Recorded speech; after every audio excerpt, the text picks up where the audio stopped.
Pessoal, boa noite. Boa noite, Rizão. Boa noite.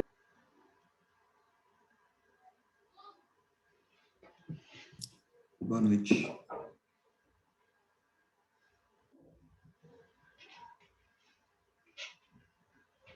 Esperar aí uns 2 minutinhos para os colegas que não entraram terminarem de entrar.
Bom, pessoal, vamos começar então. Bom, sobre a prova, eu não terminei de corrigir ainda, estou corrigindo a prova aos poucos ainda. Acredito que amanhã vocês já devam ter a resposta das notas. E, enfim, a princípio, acho que amanhã eu termino de corrigir as provas. Sobre a matéria de hoje, a gente vai falar um pouquinho sobre capacitores. Algumas propriedades dos capacitores vocês já conhecem. Nós já vimos o desempenho de associações de capacitores lá na Física 3. Aqui nosso foco não é esse. Aqui nosso foco é estudar as propriedades dos capacitores, né? Mesmo lá na Física 3, vocês já trabalharam com algumas propriedades, por exemplo, a capacitância de capacitores de placas planas e tudo mais, só que lá vocês não sabiam o porquê daquilo lá que vocês usavam, das equações, os valores que vocês usavam, como que isso era feito, né? Aqui a gente vai mostrar um pouquinho mais a fundo todo esse contexto. Condutores, quando colocados próximos uns aos outros, devem apresentar uma tensão entre seus terminais. Bom, então a ideia aqui é o seguinte: suponha que você tem um condutor e você aproxima, mas não encosta, aproxima um do outro. Então, deve acontecer algum processo de armazenamento de cargas quando você expõe essa condição a uma determinada DDP. Então, você deve armazenar cargas em uma das placas e armazenar também uma carga contrária na outra placa, gerando entre esses condutores o que a gente chama de um campo elétrico, né? E esse campo elétrico ele é proporcional a essa tensão a qual eles estão submetidos. Nesse caso, uma propriedade característica de todo capacitor é a capacitância. Então tá aí, a capacitância é igual à carga armazenada dividido pela tensão entre as placas do capacitor, né? A capacitância é uma propriedade puramente geométrica, determinada pelos tamanhos, formas e separação dos condutores. Então, o que acontece é que essa capacitância, apesar de ser uma propriedade intrínseca do capacitor, ela vai depender da construção desse capacitor. Dentre essas propriedades que interferem na capacitância, né, interferem na sua capacidade de armazenar carga, do capacitor armazenar carga, está, por exemplo, as dimensões, as formas e as separações dos condutores. Mais para frente, a gente vai ver que, inclusive, colocando um dielétrico nessa separação dos condutores, a gente pode tornar o capacitor mais eficiente, né? Dielétrico, para quem não se lembra, é um isolante. Então, colocando um isolante entre as placas de um capacitor, vocês vão ver que os capacitores eles vão se tornar mais eficientes, eles vão ser capazes de armazenar mais carga elétrica, né? É até interessante falar isso, porque nas construções usuais de capacitores, a gente vê os capacitores no formato, normalmente, na eletrônica, a gente vê capacitores em formatos cilíndricos, né? Eu não sei se vocês já tiveram a oportunidade de pegar um capacitor desse e abrir ele. Obviamente, quando você faz isso, você estraga o capacitor. Mas para ver como que ele se comporta, né? Como é que é a construção dele lá dentro. O que você vai encontrar quando você abre um capacitor desse é uma placa plana, paralela à outra, com um isolante entre elas, só que esses materiais são materiais flexíveis, então você consegue enrolar, você pega essa placa e enrola. Então você tem na verdade, você tem uma faixa, um material isolante e uma outra faixa condutora. Essas duas faixas ficam enroladas e encapsuladas num cilindro. E aí, cada plaquinha dessa libera um fiozinho, né? E aí você tem lá os dois conectores do capacitor, né? Eu vou mostrar para vocês mais na frente que quando você compra o capacitor, ele normalmente aparece escrito no próprio capacitor as propriedades dele. Então, é importante que a gente saiba ler essas propriedades, né? A capacitância, portanto, é uma propriedade puramente geométrica, determinada pelos tamanhos, formas e separação dos condutores. No SI, no Sistema Internacional, a capacitância é medida em farads. Um farad é 1 coulomb por volt. Trata-se de uma unidade inconvenientemente grande, né? Um farad é 1 coulomb por volt, uma unidade inconvenientemente grande. Portanto, é mais comum o uso do microfarad, que é essa notação que a gente usa aqui, aqui ó, um mi de micro, né? Dá o prefixo micro, que é 10 a menos 6 farad, portanto, torna a unidade menor, né? Ou picofarad, né? O picofarad é um P e um F, né? Isso aqui é 10 a menos 12, 10 a menos 12 farads, né? As unidades mais usuais para farad, microfarad e picofarad. Particularmente, eu uso muito microfarad. Quando você vai comprar capacitores, é muito comum você ver a notação microfarad dessa forma aqui, Mi e F. Então, 10 a menos 6 farad, né? Então, aqui a gente tem um exemplo de capacitor e um exemplo de exercício. Ó. Encontre a capacitância de um capacitor de placas paralelas constituído de duas superfícies metálicas separadas por uma distância D, uma distância Dzinho. Então, aqui a gente tem uma figura na esquerda de duas placas que estão posicionadas uma paralela à outra e elas estão a uma distância D. Aqui, ó, aqui a gente vê os terminais desse capacitor. Cada uma dessas placas tem área A, está aqui, a distância é D, e aqui acumula uma carga mais Q, e aqui acumula uma carga menos Q. Então, a gente precisa encontrar a capacitância desse capacitor de placas paralelas. Observe que é um capacitor geral. Então, esse tipo de exercício, na verdade, ele serve para absolutamente todo e qualquer capacitor de placas paralelas, né?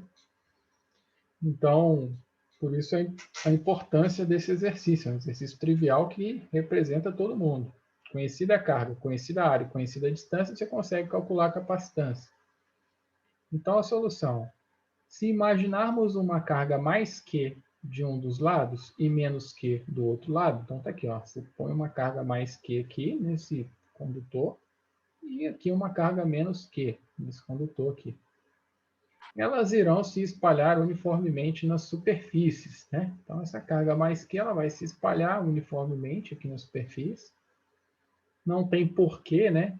Como a gente estudou condutores na aula passada, vocês sabem que não tem porquê a gente jogar uma carga mais Q nessa superfície e a carga ficar toda concentrada só numa posiçãozinha aqui e não em outra posição, né? Não faz sentido, né? No condutor, a resistência ao trânsito de elétrons de portadores de carga ela é nula, né? Então, o elétron ele não vai gastar energia para ficar transitando ali no condutor. Então, se você tem uma grande quantidade de portadores de carga iguais numa região, um vai acabar repelindo o outro e eles vão se dividir de maneira uniforme em toda a superfície. Eles vão aproveitar toda essa superfície. Essa mesma analogia vale, obviamente, para a carga menos Q, que está posicionada nesse outro condutor aqui. Promovendo uma área relativamente grande em relação à separação. O que ele quer dizer aqui é que os efeitos de borda são desconsiderados, uma vez que essa área é significativamente grande em relação a essa distância aqui. Mesmo para capacitores, para casos práticos de capacitores pequenos, essa consideração pode ser, ela é bem válida. Porque quando você considera, por exemplo, um capacitorzinho desse que você abre, quando você abre ele, você vê duas faixas que são relativamente compridas e largas dentro do tamanho dele. E aí elas ficam, na verdade, elas ficam juntas, separadas por um dielétrico, né? Então, você observa que a distância entre eles ali é uma distância muito pequena, uma distância na faixa de micrometros, né, micrômetros, né, distâncias muito pequenas, eles ficam praticamente colados. Então, mesmo a área sendo pequena, mas é uma área ali de alguns centímetros quadrados, ela é bem maior que esses micrômetros, né, que é a distância que os afasta. De forma que os efeitos de borda, eles podem ser subjugados nessas condições, porque eles não têm uma representatividade muito grande. Então, essa é uma condição bastante real, apesar de ideal. Nesse caso, a densidade de cargas pode ser escrita como? Então, aqui a gente tem a densidade de carga sigma, né? Como sendo Q sobre A.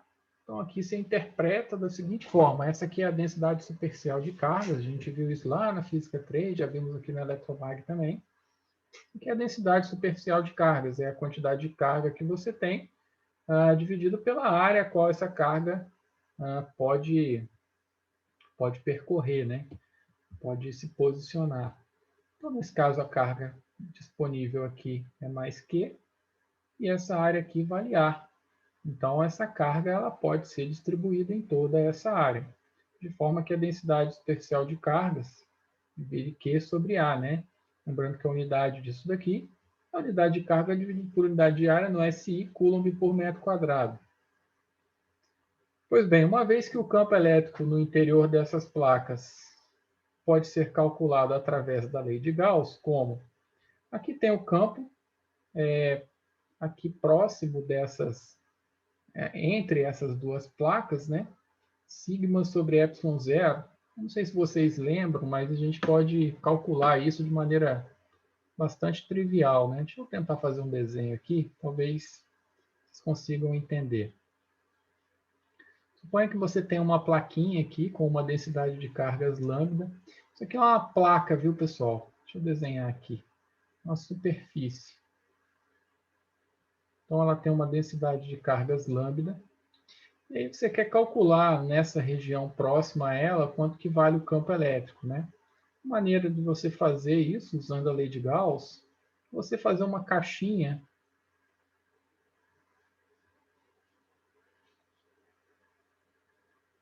fazer uma caixinha.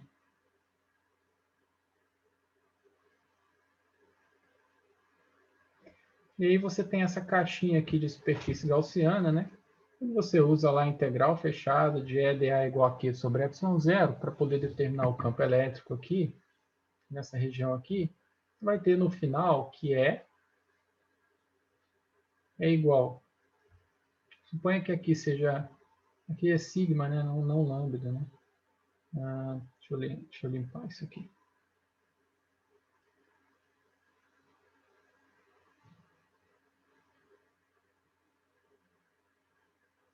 Aqui é sigma, densidade superficial, lambda é densidade linear, né? Bom, então se a gente tem aqui que a lei de Gauss vai falar que a integral fechada de EdA é igual a Q sobre ε0. A carga aqui, na verdade, vai ser quem? Vai ser sigma dA, né? Então, a integral de sigma dA vai ser quem? E vezes a área. Quer dizer, sigma vezes a área, né? Sigma vezes a área. Dividido por ε0, né?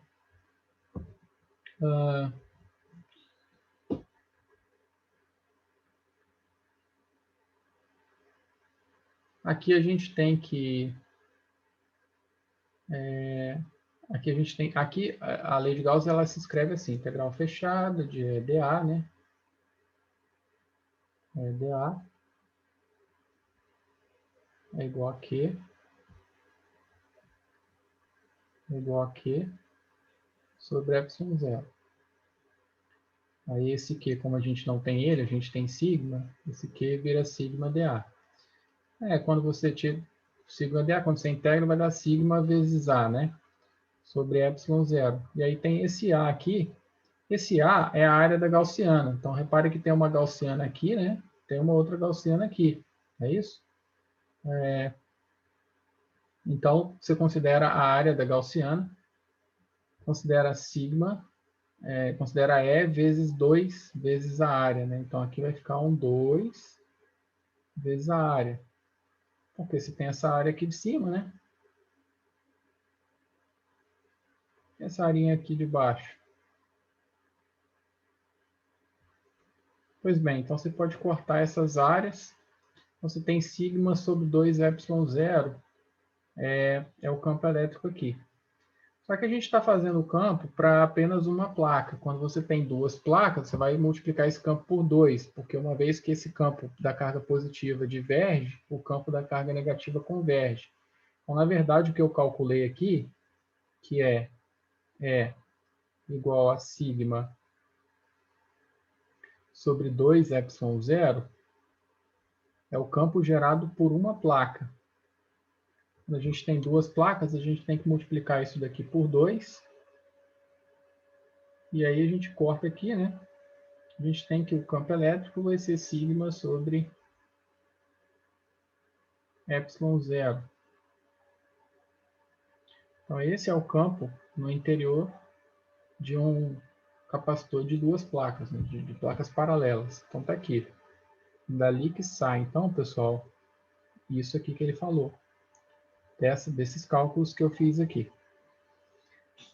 Uma vez que o campo elétrico no interior dessas placas pode ser calculado através da lei de Gauss como E igual a sigma sobre ε0, a gente tem que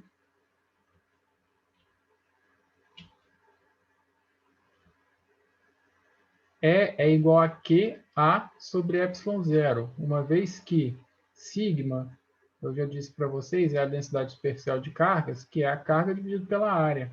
Então, no lugar de sigma, eu substituo por Q sobre A, o ε0 continua, aqui, ó, o ε0 está aqui embaixo, então aqui no lugar de sigma, Q sobre A, e eu vou ter que o campo elétrico é Q sobre A, ε0. Se a gente sabe que a tensão é o campo vezes a distância, a gente tem que a tensão, portanto, vai ser Q sobre A ε0, que é o campo, vezes a distância, de forma que o potencial vai ficar... Aqui eu estou me referindo ao potencial. O potencial é o campo vezes a distância. O potencial, então, vai ser QD sobre A ε0. uma vez que o campo elétrico está aqui, ó, Q sobre a Y0. Q sobre a Y0 é o campo, o D é a distância para a gente determinar o potencial. Então, dessa forma, a gente consegue descrever o potencial para capacitores de placas paralelas, viu, pessoal? Então, esse aqui é o potencial de quaisquer capacitores de placas paralelas. É a tensão entre essas duas placas. Então, observe que essa tensão depende da quantidade de cargas armazenada, da distância, dividido pela área, e por ε0, que é uma constante. Então, essa tensão ela é inversamente proporcional à área, diretamente proporcional a Q e D. Como a gente sabe que a capacitância pode ser escrita como sendo Q sobre V, eu posso simplesmente encontrar que a capacitância vai ser ε0A sobre D, né?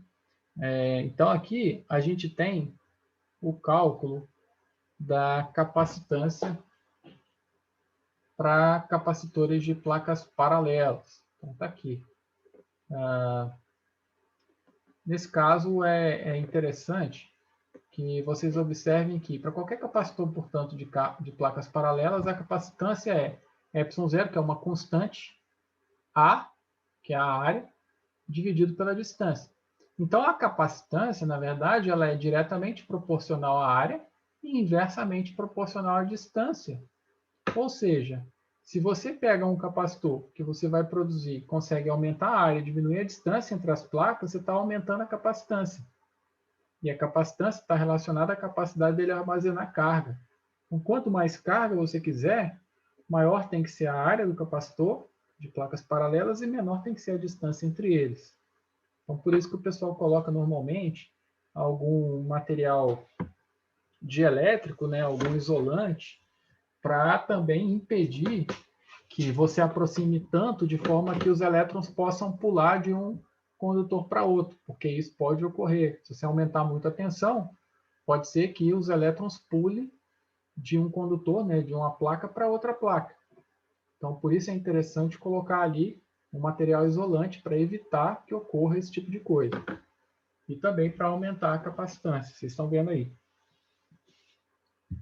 Então, respondendo à questão lá que a gente viu, a pergunta do problema 1 aí.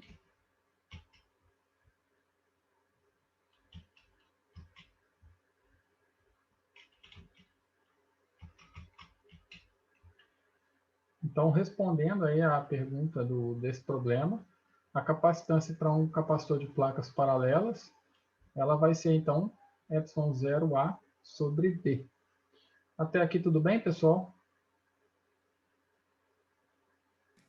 Ok.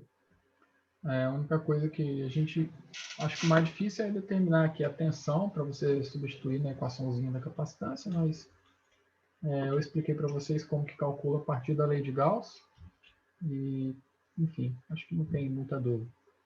Já nesse exemplo 2, é uma característica de capacitores que são um pouco incomuns, mas é importante que vocês entendam. Apesar de incomuns, eventualmente você encontra capacitores com essas geometrias. Nesse problema 2, ele pergunta o seguinte: encontre a capacitância de duas cascas esféricas concêntricas de raios A e B, sendo A menor que B. Ou seja, tenta imaginar, o que o problema quer é o seguinte: ele pega uma casca esférica e em volta dela coloca uma outra casca esférica. A esfera menor tem raio A. A esferinha menor tem raio A. A esfera maior tem raio B. Eu poderia desenhar esse problema aqui para vocês. Então, deixa eu desenhar um pouco maior. Então, essa esferinha aqui tem raio A.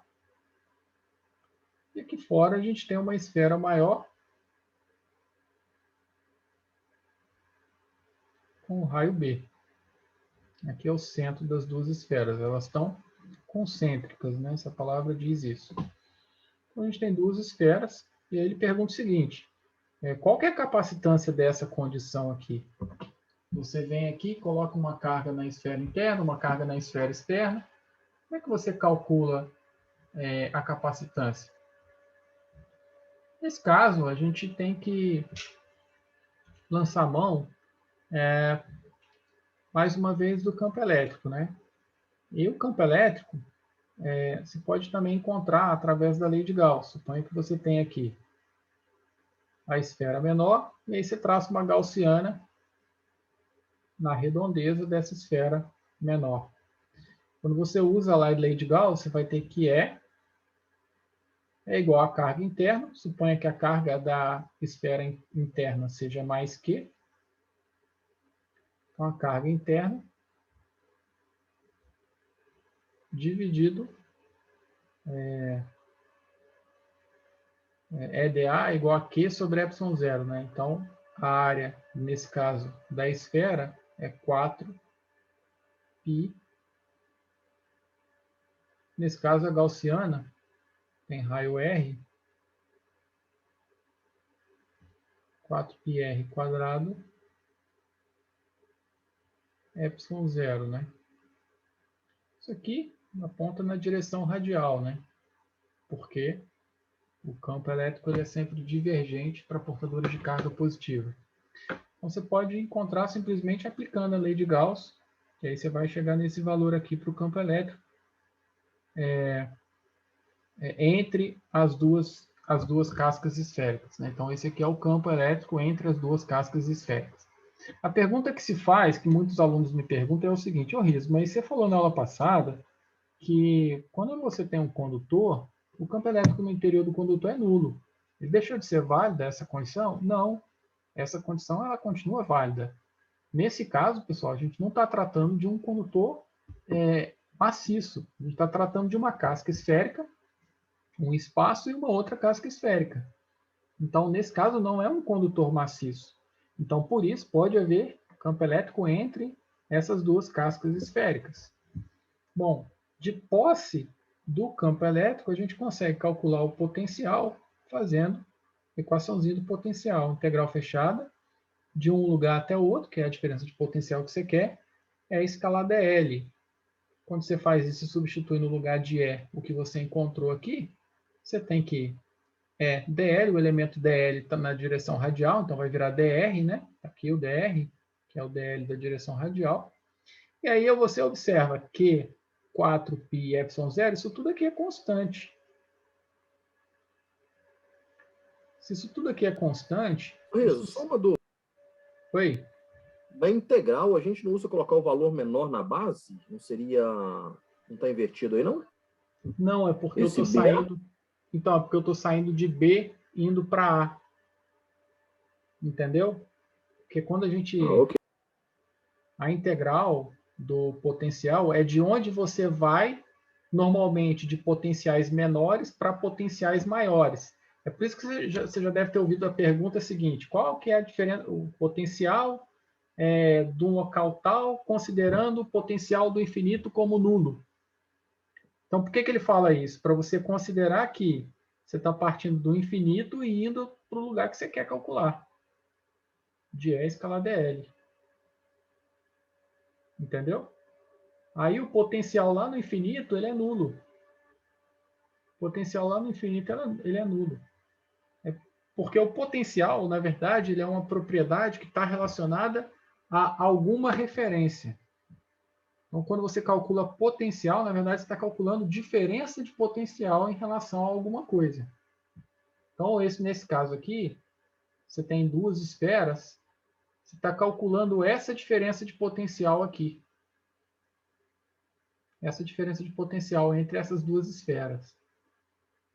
Então, por isso eu estou saindo daqui. Normalmente se sai do infinito, né? Mas nesse caso, como eu estou querendo calcular a diferença de potencial aqui, eu estou saindo daqui e indo até a esfera de dentro. Por isso eu estou saindo de B e indo para A. Ok? Ok.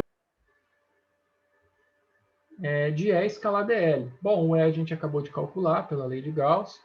E aí Q sobre 4π ε0 é uma constante. Então, isso daqui pode sair da integral. Então, saindo da integral, vai ficar menos Q sobre 4π ε0, integral de B até A, de 1 sobre R2, e o dl, como está na direção radial, virou dr. Então, a gente tem que integrar isso daqui, né? Essa integral aqui, vocês sabem fazer de cabeça, vai dar, aqui é R a menos 2, né? Vai dar menos 1 sobre R. Então, vai dar menos 1 sobre R aplicado de B até A. Isso aqui quer dizer o quê? Isso aqui é menos 1 sobre A mais, que é menos com menos, mais 1 sobre B. Então, você pode escrever 1 sobre B menos 1 sobre A. Então, estaria aqui 1 sobre B menos 1 sobre A. Só que tem um sinal de menos aqui na frente, tá vendo? Então, isso daqui substitui isso. Então, vai ficar 1 sobre A menos 1 sobre B. Então, ele tirou esse sinal de menos aqui, ó, tirou esse sinal de menos aqui e trouxe para cá. Por isso, a gente tem, então, que o potencial para essa distribuição de duas cascas esféricas é Q sobre 4πε0, 1 sobre A menos 1 sobre B.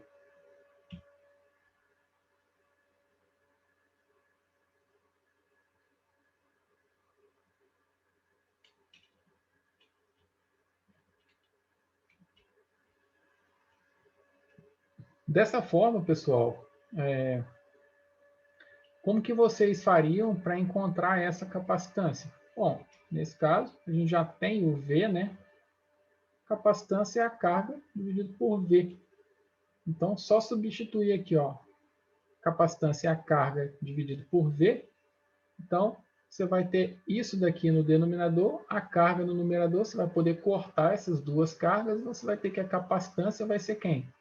Repete a primeira, multiplica pelo inverso da segunda, vai ser 4πε0, 1 sobre A menos 1 sobre B no denominador, né? Então, assim a gente consegue determinar a capacitância. Fica aí como sugestão, já de posse do potencial, vocês calcularem essa capacitância. Bem tranquilo, só jogar aqui. É bem tranquilo, só jogar na expressão aqui, ó, capacitância Q sobre V. Já tem V, carga você já tem, então calcula a capacitância. Ok, pessoal? Então, assim é o potencial no interior dessas distribuições de cascas esféricas aí. Ô, Riso, mas vem cá, a gente já, na Física 3, a gente já sabia disso daí, porque tinha lá na tabelinha do potencial, no caso na Física 3, na tabelinha de capacitância, já tinha essa equação, uma equação parecida com essa, então eu já me lembro lá. Então, lá a gente já sabia porque tinha na tabelinha, agora vocês estão vendo como é que chega no valor. Pois bem, para carregar um capacitor é necessário remover elétrons da placa positiva e carregá-los até o lado negativo.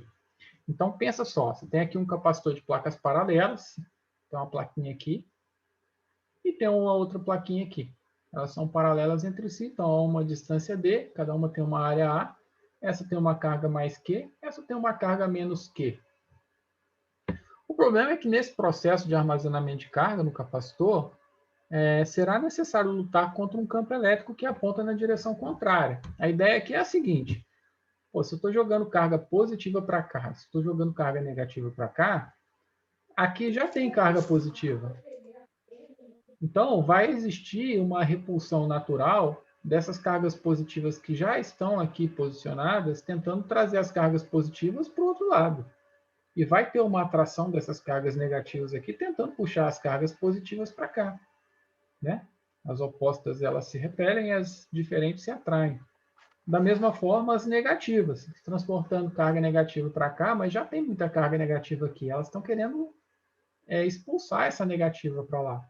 E, por outro lado, as positivas estão querendo atrair essa negativa para cá. Pois bem, então é necessário vencer esse campo elétrico. Né? A pergunta que se faz...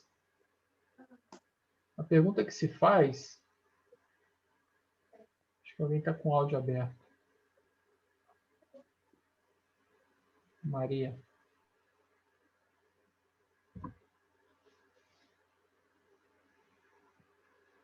Isso, Maria, obrigado. A pergunta que se faz aqui é a seguinte, mas quanto que vale a energia para eu conseguir carregar esse capacitor aqui com uma carga aqui? né? Qual que é a energia que eu preciso gastar para poder fazer essa condição aí? É de se esperar que a gente gaste alguma energia para chegar nessa condição. Naturalmente, a gente não vai conseguir, né? Essa não é a condição de menor energia do sistema. Eu já havia comentado para vocês na aula passada que os sistemas da natureza tendem a condições de menor energia. É por isso que a gente um dia vai morrer, né? Condição de menor energia é quando a gente morrer. Nesse caso aí, não é natural que a gente consiga armazenar cargas positivas de um lado e cargas negativas do outro e deixar elas nessa condição. Então, é necessária energia para esse sistema. E como que é? Quanta energia é necessária para a gente chegar numa condição dessa? A maneira da gente calcular isso é através da equação 238 do nosso livro texto, que diz que a diferencial de trabalho, que é essa aqui, ó, é igual a V de Q. Aqui o potencial, aqui o incremento de carga. O que essa expressão aqui diz para a gente, basicamente, é o seguinte. Para eu para eu calcular a energia necessária para mover um incremento de carga de Q numa determinada tensão, basta multiplicar essa tensão por esse incremento de carga de Q. Se eu quiser uma condição em que eu tenho vários incrementos de carga, eu vou ter que integrar. Então, nesse caso, o trabalho, a integral de dW, que vai dar o trabalho, essa é a integral de V de Q. Entretanto, a gente viu que a tensão é Q sobre C, né? A gente acabou de ver ali atrás que a tensão, ó,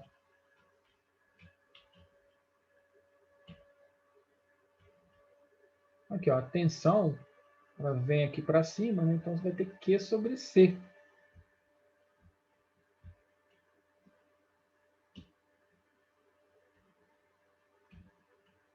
Quando a gente substitui no lugar de V a condição Q sobre C, dq integra isso aqui, a gente vai chegar, integra de 0 a Q, né? Haja vista que a gente está carregando com uma carga Q. Então, o nosso incremento de carga vai de 0 até o Q que a gente está carregando. Essa integral Q de Q vai ficar Q ao quadrado sobre 2. A capacitância aqui, ó, a propriedade do sistema vai ficar, né, constante. Vai ficar Q ao quadrado sobre 2 aplicado de 0 a Q. Então, é só você substituir o Qzão no lugar do resultado. Né? Então, vai ter Qzão ao quadrado sobre 2C. Dessa forma, o trabalho, para que a gente movimente, para que a gente chegue naquela condição de armazenamento de carga no capacitor, é Q ao quadrado sobre 2C. Ah, mas eu não quero deixar em função desse Q. Vamos supor que eu não saiba o que é o Qzão aqui. Tudo bem, você pode escrever então que o trabalho a gente sabe que Q é igual a C vezes V, né? Aqui, ó, Q é C vezes V. A gente sabe que aqui vai ficar C ao quadrado, V ao quadrado, sobre 2C. Aí um C vai cortar com o outro C aqui de baixo, você tem que o trabalho é CV ao quadrado sobre 2. Então, dessa forma, você pode escrever o trabalho em função da carga ou o trabalho em função da tensão. Então, tá aí as duas formas de você determinar o trabalho para chegar naquela condição de carregamento do capacitor.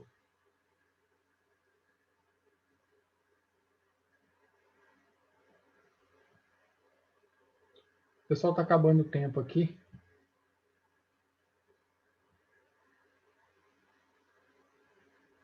Vou mandar um link para vocês.